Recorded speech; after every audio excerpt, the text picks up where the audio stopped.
están? Miguel Chagas, qué placer que nos acompañes hoy, muchas gracias. Buenas tardes. Ya que sos el panelista invitado hoy, arrancamos con vos. ¿Qué te parece? A ver.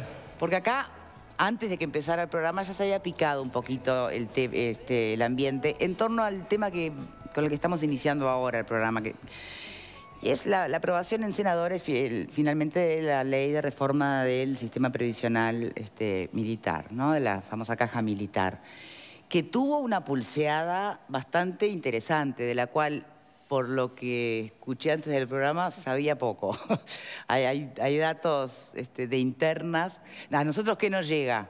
Nos llega que el presidente Vázquez se reúne con Darío Pérez, que finalmente se cede a muchos de los planteos que venían de la mano de Darío Pérez, que detrás de Darío Pérez, o adelante o al costado de Unidad Popular, Rubio también se suma y aprueba esta reforma.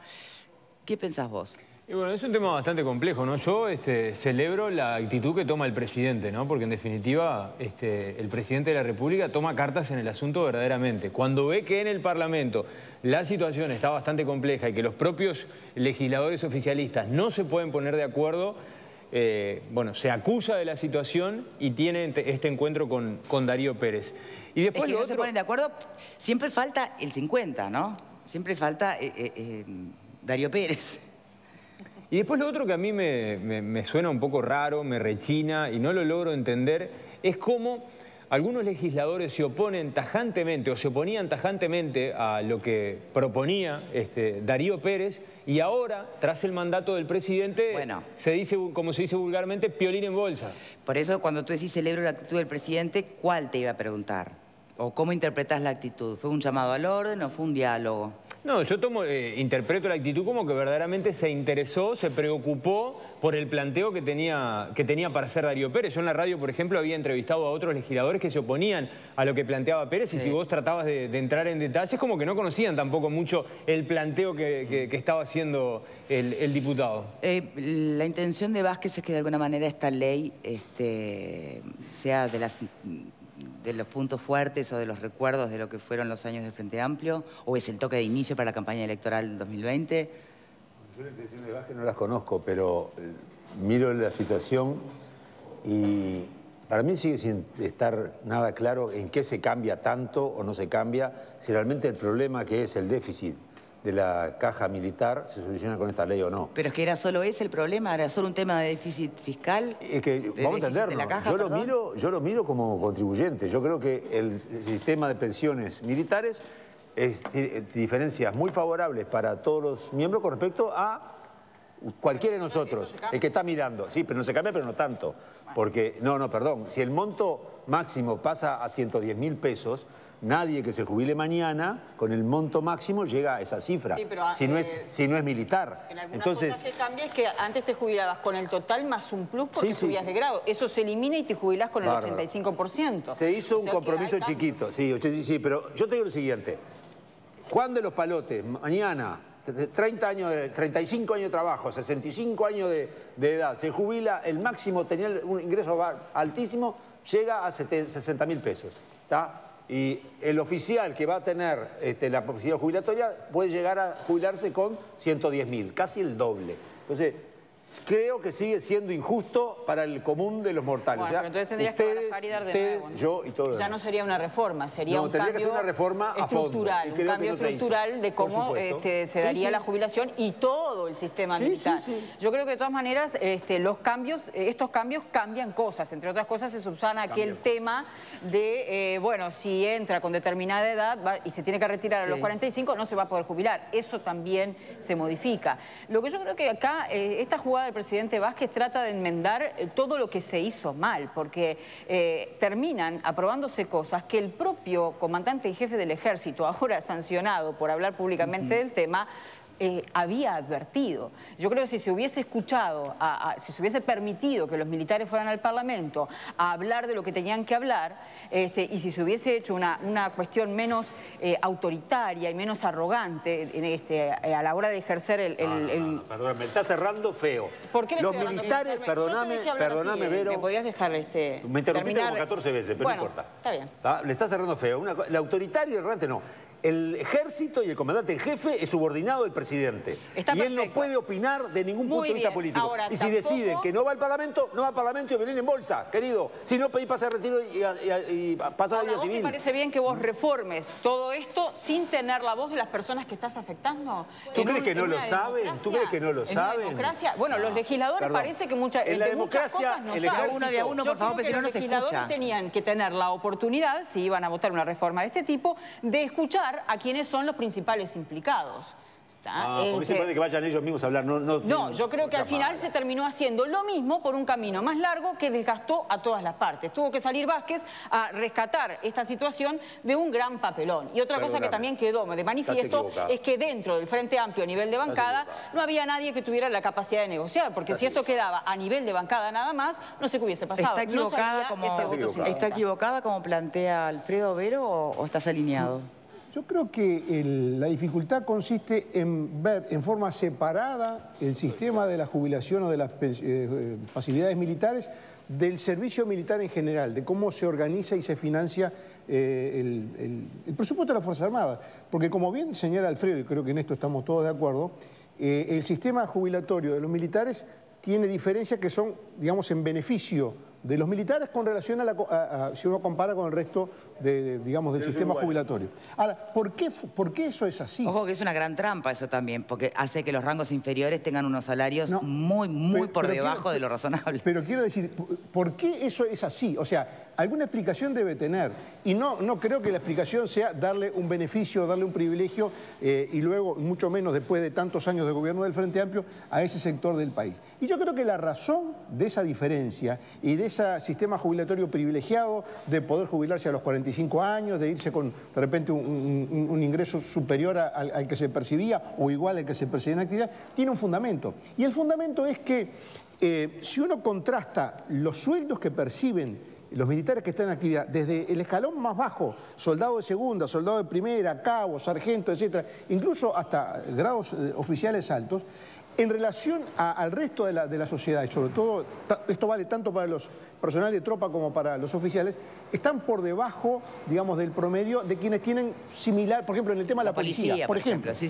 Ahora, ¿por qué existe ese sistema jubilatorio? Porque es el aliciente para reclutar gente que con, digamos, yo qué sé, con 15 años de trabajo, si bien van a percibir durante su actividad un sueldo bajo, se pueden jubilar más jóvenes y eso es un incentivo para ingresar. Si se quita ese incentivo, se está reformando todo el sistema, pero se está reformando, digamos, al revés de donde tendría que empezar. O sea, es como empezar a hacer una casa por el techo. Uno empieza a hacer una casa por los cimientos. Y acá, que yo creo que sí que el país necesita una reforma de todo el sistema de la defensa nacional. La conformación del ejército, las unidades, los efectivos, el despliegue terrestre, en fin, una serie de cosas que requieren una reforma. Ahora, empezar esa reforma por el sistema jubilatorio va a desencadenar efectos no deseados e imprevistos y no planificados en el sistema activo militar. Porque la gente va a empezar a decir, bueno, pero entonces a mí no me conviene entrar al ejército, porque encima que me pagan poco cuando no voy a poder jubilarme antes como me jubilaba. Entonces, ¿para qué voy a entrar? ¿Qué incentivo tengo? O sea, y los oficiales lo mismo, se van a ir antes porque no van a querer ser afectados por la rebaja que van a tener en la jubilación. O sea, se va a reformar, por la vía de las pasividades, se va a terminar reformando todo el sistema de la defensa nacional. Lo cual no quiere decir que no necesite una reforma del sistema de defensa. Pero hay que empezarla por la ley orgánica militar, no por el sistema de pasividades. Ese por lo menos es mi punto de vista. Lo entienden al revés desde el oficialismo, por supuesto, ¿no? Yo creo que el propio se necesita una reforma, pero hay que empezarla por la ley orgánica y no por el sistema jubilatorio. Bueno, el senador Otegi decía que es impensable pensar en una reestructura de las Fuerzas Armadas sin esta reforma previa en lo que tiene que ver con el sistema previsional. Perdón, Vero, porque te dijeron que estabas equivocada, dijeron que... sigo diciendo que estás equivocada. Sigue diciendo que... No, también hay que pongamos los puntos sobre las IES, ¿no? En cualquier circunstancia, los efectos de esta reforma se van a ver dentro de 15 años. Digo, no es que el ahorro va a ser... No, se van a empezar, si funciona como yo te digo, se van a empezar a ver el año que viene. Claro, pero los efectos económicos... ¿Por qué la oposición no quiso negociar con esto? ¿Por oposición nomás?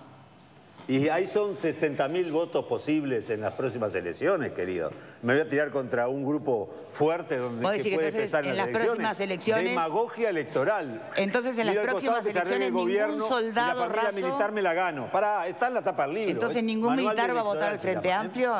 Entonces en las próximas elecciones ningún militar va a votar al Frente Amplio. No, seguramente hay muchos que no. De hecho, el expresidente de la República, José Mujica, no se pronunció al respecto.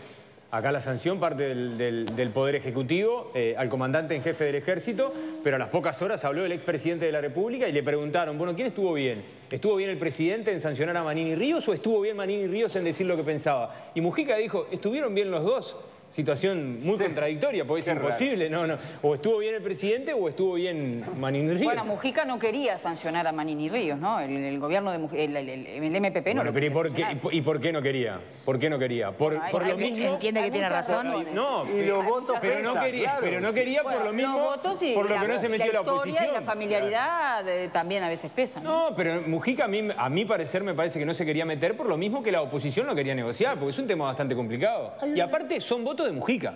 Yo estoy totalmente convencido. Son votos de Mujica. Hay un elemento que quizás en este momento no tiene, digamos, la espectacularidad o no es tan visible como los otros elementos que estamos comentando. Pero hay un detalle que sí que va a generar impacto en en la parte legal, en la parte jurídica de esta ley, quizás con recursos de inconstitucionalidad, que tiene que ver con el artículo 2 de esta ley, con esa reforma pequeña que se introduce, pero el artículo 2 se mantiene, establece para el sistema previsional militar lo que se llama el principio de solidaridad intergeneracional.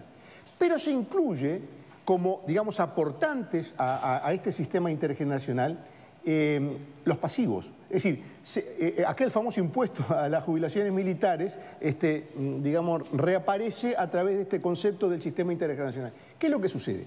Este concepto de solidaridad intergeneracional, de que los pasivos contribuyan a pagar es como tener que pagar un impuesto en realidad a la jubilación. Está en contradicción con el artículo 67 de la Constitución, que establece expresamente que para el sistema jubilatorio se financia con aportes patronales y obreros.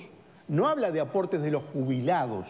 Entonces, ¿qué pasa? Se introduce... El problema es que hay un activo cada dos pasivos. Claro. Ese es el problema. Voy al fundamento jurídico de esto. En la medida en que se introduce por esta ley un concepto que es ajeno al ordenamiento jurídico de las jubilaciones, que es el que los pasivos legalmente contribuyan a financiar la caja, eso va a generar, primero, seguramente un reclamo de inconstitucionalidad, pero además abre la puerta para que en la próxima reforma del BPS sí se le ponga un impuesto a los jubilados para financiar el déficit. Entonces, esto que hoy no es visible, porque hoy estamos hablando de los militares, estamos hablando de los beneficios, etcétera, etcétera, hay, digamos, en la letra chica, si ustedes quieren, de la ley, que la gente no se fija, hay esta puerta que deja abierta para que una futura reforma jubilatoria para todos los jubilados también se le saque a los jubilados para financiar el déficit. Que parece no estar muy lejos, ¿no? Hoy la escuchaba a Lucía Topolansky hablando de que todo el sistema previsional uruguayo tiene un déficit de 3.300 millones de dólares al año y que se viene una segunda etapa de reformas, ¿no? Que esto está cerrando la primera etapa de la reforma previsional. Capaz que aplican este concepto. Entonces, esta lógica que tú decís sería de atender, ¿no? Pero está en contra de la Constitución. Pero está en contra de la Constitución, a eso es lo que voy. O sea, se va a generar un conflicto jurídico que otra vez se le va a llevar el tema a la Suprema Corte de Justicia. ¿Qué opinan en tribuna? Porque estaban muy verborrágicos antes de empezar el programa. A ver. Firme. Dos cuestiones. Una tiene que ver con lo del voto 50. La campaña electoral pasada... A ver, seguí hablando. ¿Está bien ese micrófono? Hola. La campaña electoral pasada, algunos sectores de la oposición planteaban su campaña en base a que yo voy a hacer el voto 50 y soy el que le voy a dar las garantías a la gobernabilidad del país. Y ahí habían varios sectores que apuntaban, votame a mí, así yo tengo votos y yo soy el voto 50 porque nadie va a tener mayoría parlamentaria. Para esta nueva campaña electoral, que siguen repitiendo lo mismo que hace 2 o 3 elecciones, que nadie va a tener mayoría parlamentarias, hay sectores que se manejan en ese mismo rango, algunos dentro del Frente Amplio y otros fuera del Frente Amplio. Con respecto a lo que cobran los soldados, para nosotros son trabajadores. El problema es que son trabajadores que tienen prohibido sindicalizarse, por lo tanto no tienen derecho a un salario justo, no tienen derecho a horas extras, no tienen derecho a nocturnidad. Lo mismo que pasaba con los peones rurales antes, hace un par de años atrás. Los sectores que han tenido postergada la capacidad de organizarse, que no son casi considerados trabajadores, que hay toda una campaña de desprestigio con que son trabajadores, han perdido un montón de derechos. Decirse lo que se lo van a pagar cuando se retiren, para mí no es si da déficit o no da déficit. Lo que tendría que discutirse es una reforma integral de que para qué queremos un ejército y para qué queremos tantos soldados o para qué queremos tantos altos rangos militares dentro del ejército y que se vaya el dinero en eso en vez de otras cosas, en salud, en vivienda, en educación. Bien. Ligia o José. Sí, a ver, me parece que en toda esta discusión está faltando justamente el actor más importante que hubo en la negociación, y me caben las generales de la ley, pero me parece que estamos obviando al coordinador de bancada del Frente Amplio, que es Felipe Carballo, y fue el principal promotor de la negociación. Y te diría más, la propuesta que dice Verónica del comandante, yo nunca vi al comandante que dijera, como atisbo de salida en esta negociación, que dijera, sí, rebájenme 30.000 pesos en los topes jubilatorios. Y sin embargo, la negociación lo que lleva es justamente esto. Ojo, una negociación, entendamos, no está terminada, porque en realidad esta negociación está al referéndum o sujeta a la aprobación justamente de los principales promotores de la reforma. Por lo tanto, ni siquiera, o sea, por lo menos existe la posibilidad, como en toda negociación, en un tema tan sensible, incluso de que no tengamos ley, porque con estas modificaciones de esta negociación, la negociación está abierta. Es cierto, hay acuerdos básicos que están al referéndum de quienes lo han promovido. Pero no nos olvidemos además de que en esas comisiones bicamerales, inicialmente, por ejemplo, el compañero Darío Pérez había tenido una postura afirmativa hacia la ley. Después fue que apareció con 15 modificaciones que, oh casualidad, además son muy idénticas a las de la Unidad Popular, 15 modificaciones, 15 artículos con más de 26 modificaciones, de las cuales hay 4 o 5 que van a ir ahora. Por lo tanto, digo, no nos adelantemos a eso. Fuiste evocada. Sí, si quieren hacer reformas, tienen que con respecto a los altos cargos y la cantidad de cargos que hay de oficiales en el ejército, tienen que empezar por una ley orgánica. Eso es lo fundamental, para definir cuál es el ejército que necesitamos y el que queremos, primero que nada. Murro había hablado de esta reforma como una continuidad de la reforma de la seguridad social en general que se está haciendo en el país, que tiene solamente un objetivo de recorte y de ajuste. O sea, que en el fondo esto es solo un tema de déficit fiscal. No, ni siquiera de déficit, es una reforma de la seguridad social mandatada por el FMI. De hecho, tiene que ver con los mandatos del FMI con respecto a reformas de la seguridad social, porque no solamente en Uruguay, se ha dado en Europa y en todos los lugares del mundo. Y sí, las propuestas, Unidad Popular dijo que iba a apoyar esta reforma si se hacían ciertas modificaciones. Como siempre, por ser un partido de izquierda, teniendo en cuenta un gran sentido de clase y protegiendo a la tropa, que es de hecho lo que se está haciendo con bajar los topes y modificar las tasas de reemplazo, entre otras medidas, en esta reforma. ¿Alguien más? ¿Por qué te reís? Me aludía a Hablando de demagogia electoral, defendiendo a la tropa ahora de la Unidad Popular, me hace mucha gracia. Pero está bien. Yo creo que el gran tema de todo esto es que la caja militar, mal llamada caja militar, para no decir todo el sistema de pensiones, retiro, bueno, tiene lo que vos decías hoy, Victoria. Hay 2 pasivos por cada activo. Y lo otro, que los que se van a ver más perjudicados en todo esto son los oficiales, los que ganan alto, porque los soldados, el gran temor que no va a haber más gente que vaya al ejército. Para lo que gana una persona como soldado, ¿tá? Raso, es decir, puede tener otras posibilidades. El Zunca mismo debe ganar mucho más. O sea que seguramente el gran problema no son ellos. El problema es que los oficiales, pues además nunca se ven los soldados protestando. Siempre son coroneles, generales, son todos los que protestan. Porque evidentemente ellos sí tienen sueldos que están por encima de la media, son privilegiados, ¿tá? Y evidentemente les duele que les toquen el bolsillo. Señores, acostúmbrense, a todos nos va a tocar el bolsillo. Ustedes, por haber sido uniformes, no son excepciones.